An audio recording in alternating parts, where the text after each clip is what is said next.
Bexillik kesellikdir. Abdori Muhammed Yusuf. 5. qism. Bexillar en ahmaq kishilardir.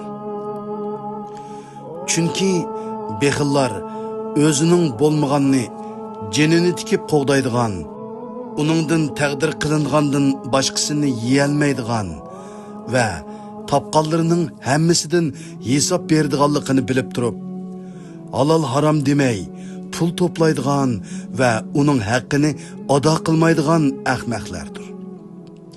Chunki rizq bizning topqanlarimiz emas, balki bizning foydalanganlarimizdir. Allah rizqni bandalaridan o'zi xohlagan kishiga keng qilib berdi. Xohlagan kishiga tor qilib berdi. Allah haqiqatan har narsani bilib turg'uchidir. degan so'zi buningga ishorat qiladi. Ulamolar deydiki, Alloh taolaning biror bandasining rizqini keng qilganligi uni topqanlaridan keng foydalanishga nisb qilganligi. Uning rizqini tor qilganligi topqanlaridan o'z ehtiyojiga tushliq foydalanishga nisb qilganligidir.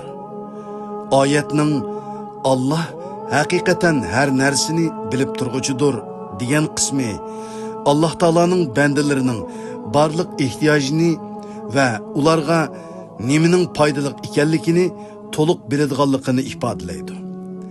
Demak, banda qanchalik ko'p ishlasin va qanchalik ko'p pul topsin, u baribir Alloh taolaning taqdir qilganidan boshqasini yeyolmaydi, ishlatalmaydi.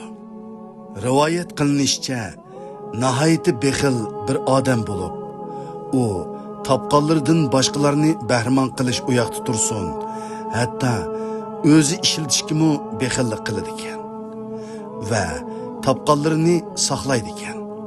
Hech chiqim qilmaydi ekan.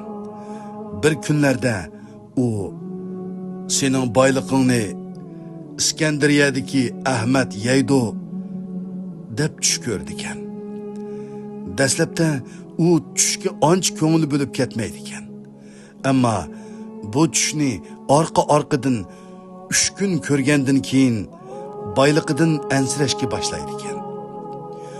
Shuning bilan u cho'ng bir toshning ichini o'yib, yiqqan oltin kumishlarini uning ichiga soladi ekan.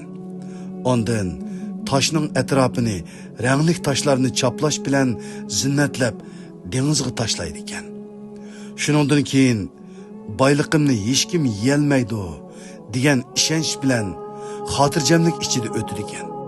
Chunki u boyliqidan yo o'zi yo boshqalar foydalanmaganligi uchun to'liq xotirjam ekan.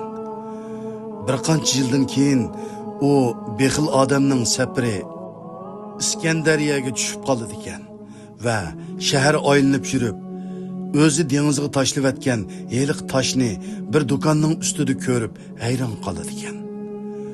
Ondan u do'konchiga: "O toshning sizda nima ishi bor?" deydi ekan.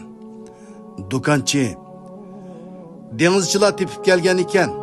Qarasam, zinnatlangan, chiroyli bir tosh ekan. Shunga uni setib olib, do'konimning ustiga o'rnashtirib qo'ygan edim", deydi ekan.